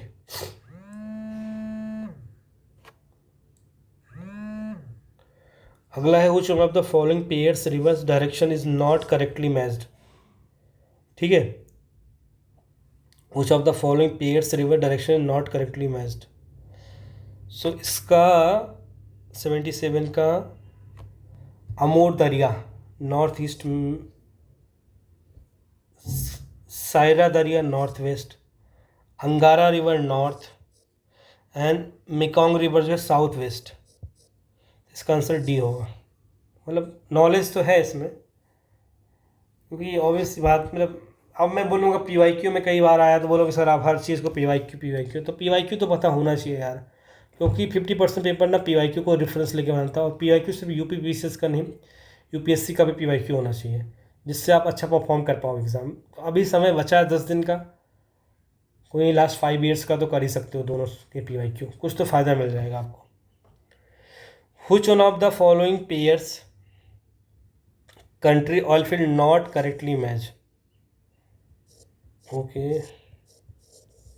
इसको कैसे सॉल्व करोगे, करंट अफेयर है भाई, कुछ ना कुछ करंट अफेयर में रहा होगा जिसकी वजह से न्यूज़ में आ गया।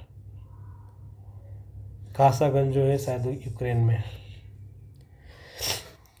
Following statement is reference to the mediterranean climate, it receives rainfall in the winter. सही बात, due to winter solstice air pressure belt shift to south.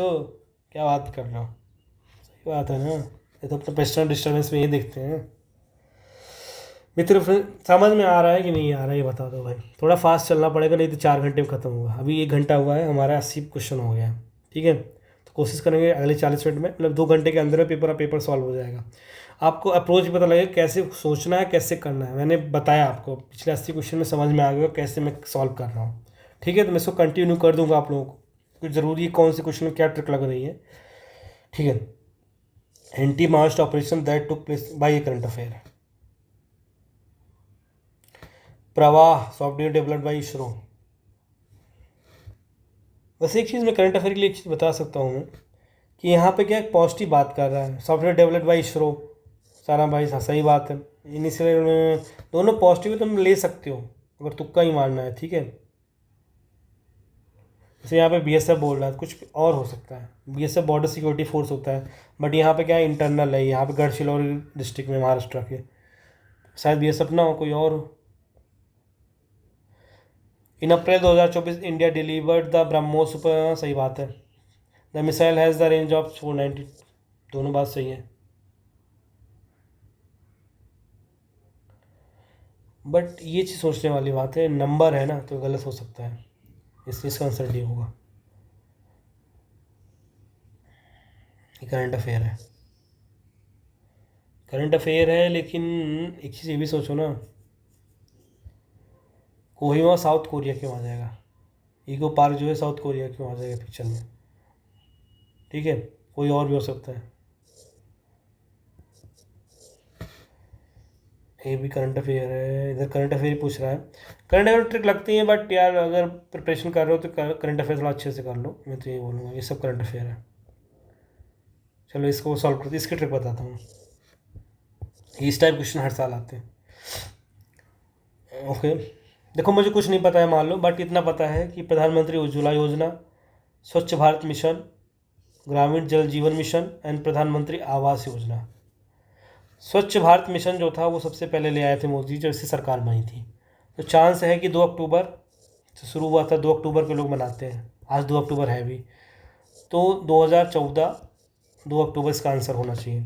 सी का मैं ले रहा हूँ 2, answer is B. Bro, what do you think, am I right? Yes,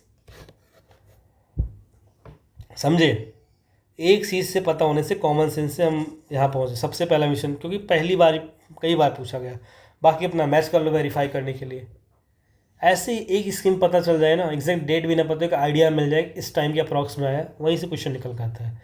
ये SDI बात कर रहे हैं, ह्यूमन डेवलपमेंट इंडेक्स की बात कर रहे हैं, 92, इस पर बात कर रहे हैं क्या क्या सही है। कंडीशन ऑफ इन्वायरमेंट इस पर नहीं होता भाई, ये पता होना चाहिए वैसे। ऑल तो था नहीं, तो एक गलत करना ही था इसमें। इनकम लेवल होता है, एजुकेशन होता है, लाइफ एक्सपेक्टेंसी। थर्ड वाला थोड़ा डाउट लग रहा है, वैसे भी इसी के बारे में आपको पता ही है। क्रोनोलॉजिकल ऑर्डर में बताना है। स्वच्छ भारत मिशन, प्रधानमंत्री कौशल विकास योजना, प्रधानमंत्री गरीब कल्याण योजना, प्रधानमंत्री महिला। भाई सबसे पहले 1 से स्टार्ट होगा, आंसर इसका सी होना चाहिए। वही सेम क्वेश्चन रिपीट कर दिया।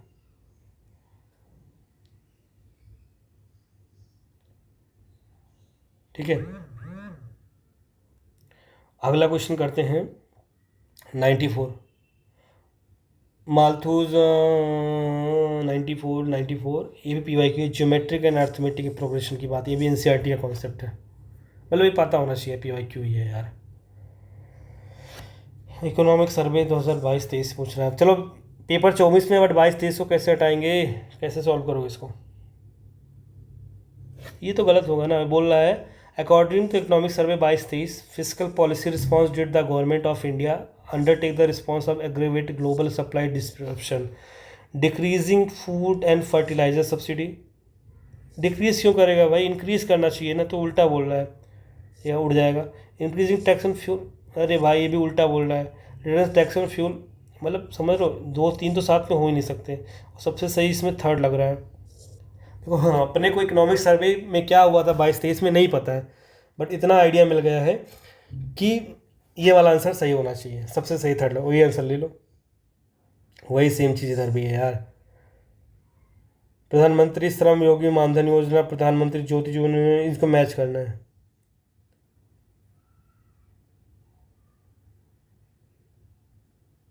अब ये स्कीम को कैसे सॉल्व करो, इसमें भी ट्रिक लगती है, मैं आपको बता दे रहा हूँ इसमें क्या सोचना है आपको।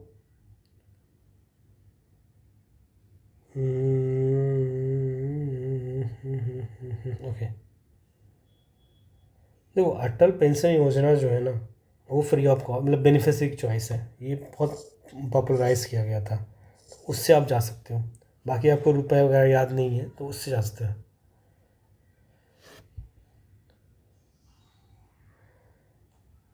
छोड़ भी सकते हो, चॉइस है। अगला, development is being defined the improving, सही बात है। Growth is per capita income is not a sufficient, दोनों बात सही है। और क्या करेक्ट एक्सप्लेनेशन है क्या इसका? हाँ भाई करेक्ट एक्सप्लेनेशन है, दोनों स्टेटमेंट सही है। Development is being defined the improving living standard, बिल्कुल सही बात है। Growth in per capita income is not sufficient measuring, ये भी सही बात है और करेक्ट एक्सप्लेन भी कर, और भी सारे फैक्टर्स हैं। सस्टेनेबल डेवलपमेंट टारगेट 2030, ये वाला क्वेश्चन अच्छा हर साल आता है, इसको कैसे करोगे ये बता दो मेरे को। ये कहीं पे है क्या, इन्वेस्टमेंट टेक्नोलॉजी करना? नहीं, चौथा हटा दो। उसके बाद दूसरा क्या है कि expansion of agriculture programmes, third. ये भी हटा दो, तो 1 और 2 ले लो, इसका यही आंसर होगा। ठीक है, विच of the 99 which of the following freedom is not guaranteed by the Indian constitution, article 19, freedom of on acquire, यही तो आंसर होगा इसका। ठीक है, ये पॉलिटी के क्वेश्चंस हैं, ये आप कर सकते हो। आर्टिकल्स वगैरह जो हैं बेसिक आर्टिकल है। पूछ रहा है कि मैच करना है, फाइनेंशियल इमरजेंसी का कैग पूछ रहा है, finance commission, constitution of fund.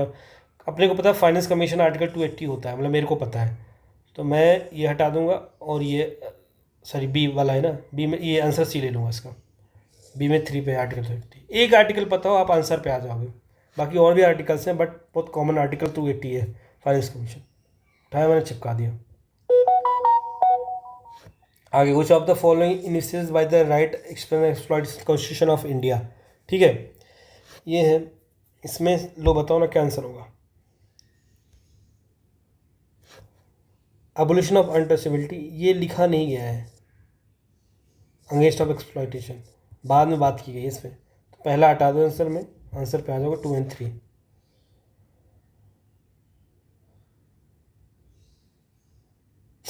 Okay. अरे यार ये क्या क्वेश्चन पूछ रहा है, mouse keyboard scanner input device, तो बेसिक क्वेश्चन है ना। मेमोरी कुछ नॉन वॉलेटाइल, अरे यार रैम होता है।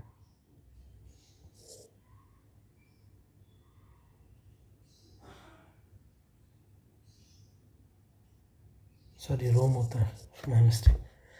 फॉरेनहाइट वाला फॉर्मूला है।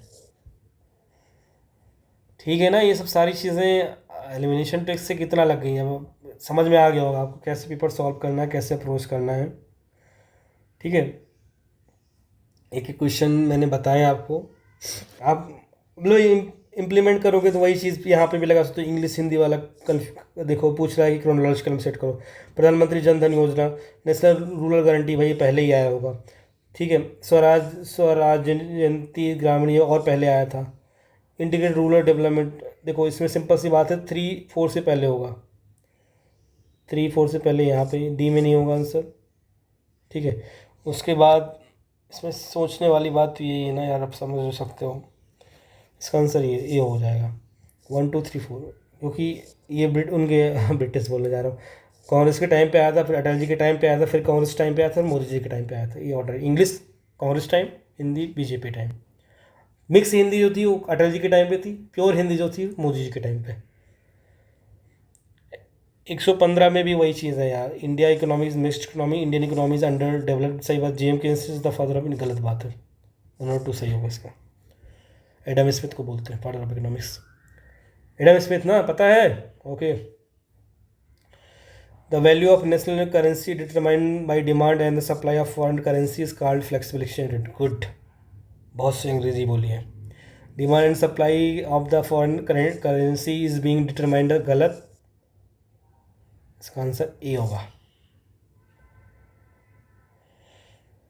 इसमें भी वही चीज़ है। फाइनेंशियल इंक्लूजन में क्या आता है, नेशनलाइजेशन ऑफ बैंक आता है, फॉर्मेशन ऑफ रीजनल बैंक आता है, builders by bank branches, all इसका आंसर होगा।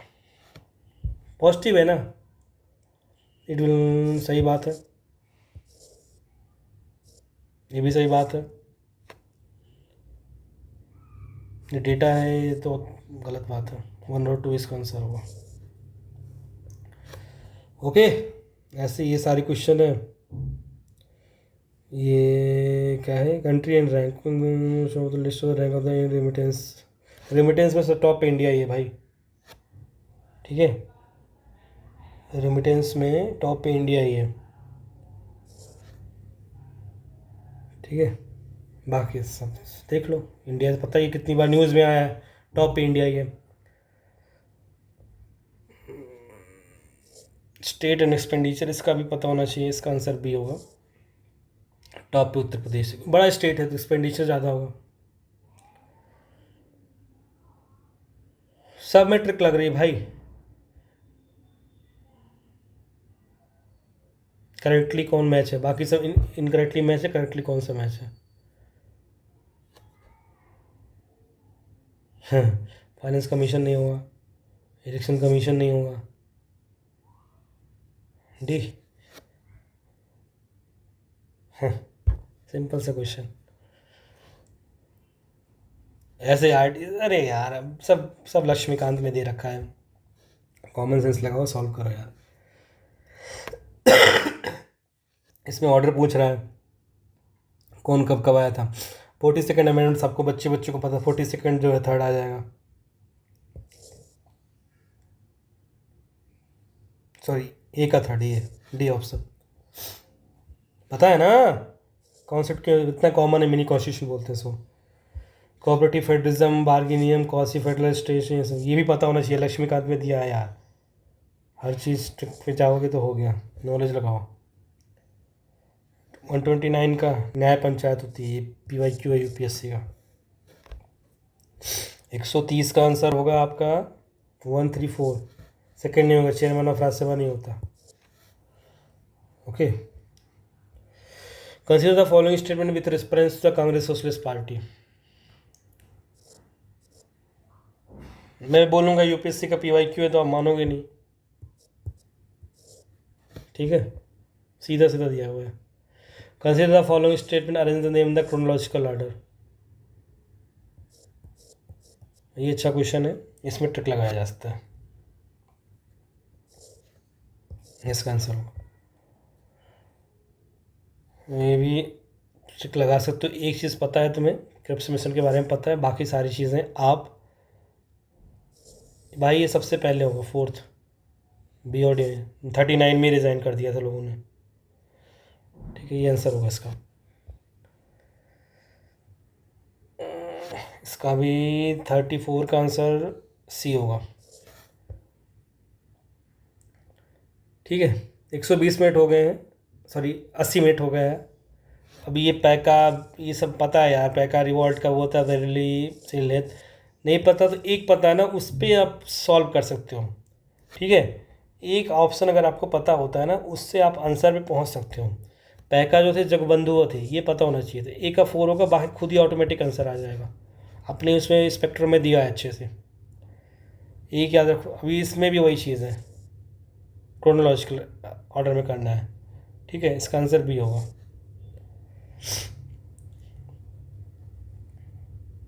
ये करंट अफेयर का है। अरे यार इसको मत करवाओ मेरे से, ये तो बच्चों को पता है ना, विटामिन ए से क्या होता है, बी से क्या होता है। मतलब ये भी चाहते हो क्या मैं ट्रिक्स लगा, इसमें क्या ट्रिक लगाऊं यार, ये तो बच्चों को पता होना चाहिए ना यार, बेसिक साइंस है ये सब। सब में ट्रिक लग रही है, बेसिक्स लग रहा है भाई, ठीक है। Anyway, I have completed what I promised with in 80 minutes. ऐसे ही आपको पेपर सॉल्व करना है, क्योंकि ऐसे ही सिलेक्शन होगा। ट्रिक्स लगाओ, उससे पहले नॉलेज लगाओ, क्योंकि नॉलेज सबसे इम्पॉर्टेंट है। Knowledge, common sense, then tricks, ठीक है। यही आपको पेड़ा पार लगाएगी।